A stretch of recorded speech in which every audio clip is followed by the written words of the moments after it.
Six, five, four, three, two, one. You'll never have the sacred stone. Oh, this you crazy mother.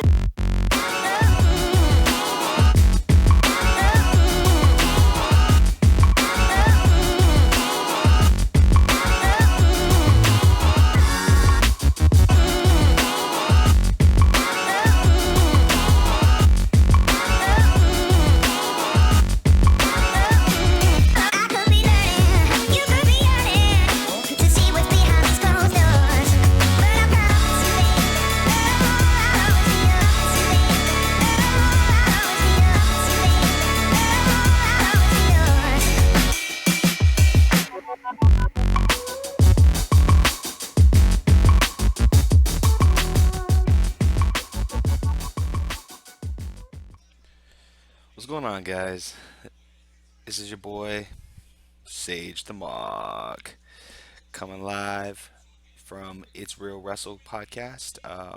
Want to first announce that we have our website up and running, www.irwp.us. Go ahead and check that out.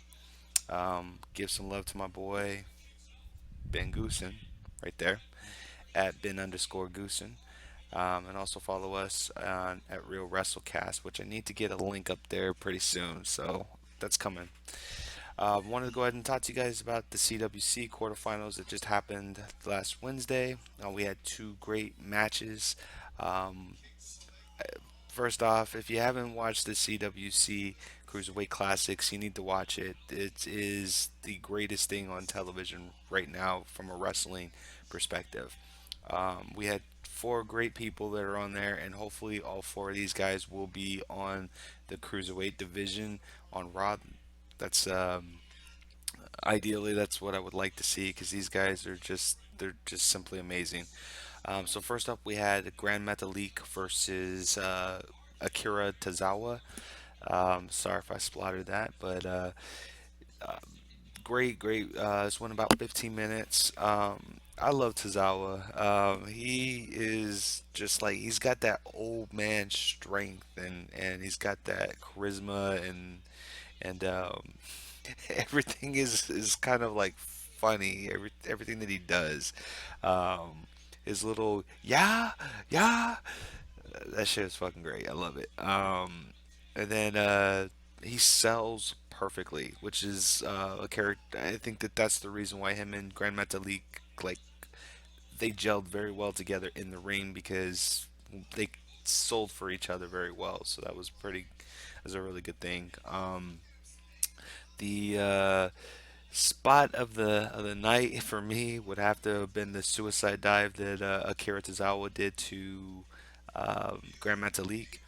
He goes out of the ring, does this like the little hop, which is pretty funny. He does this little hop when he's doing the ropes, and then he does a suicide dive. As soon as he does it, like I was thinking to myself, and the crowd was doing it as well. We wanted to see it one more time because it was just so funny.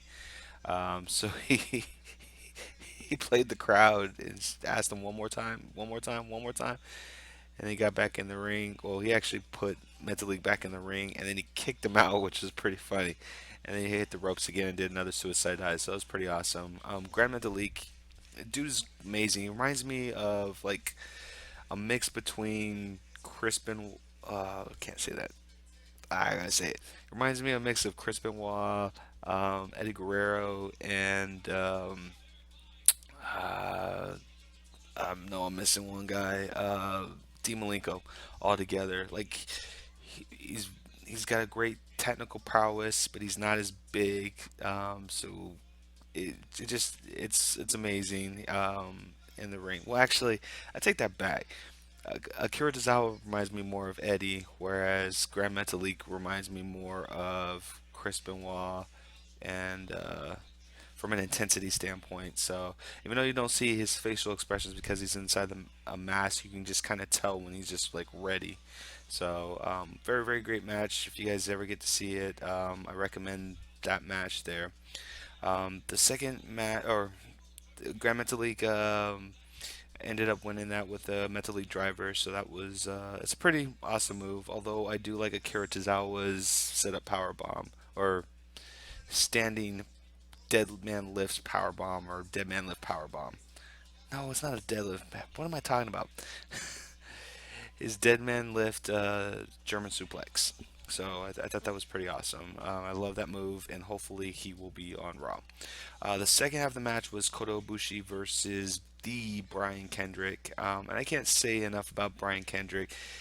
When he gets in the ring, he tells a story. And you don't really see many wrestlers do that nowadays, to tell a story, unless it's like a real veteran wrestler kind of thing.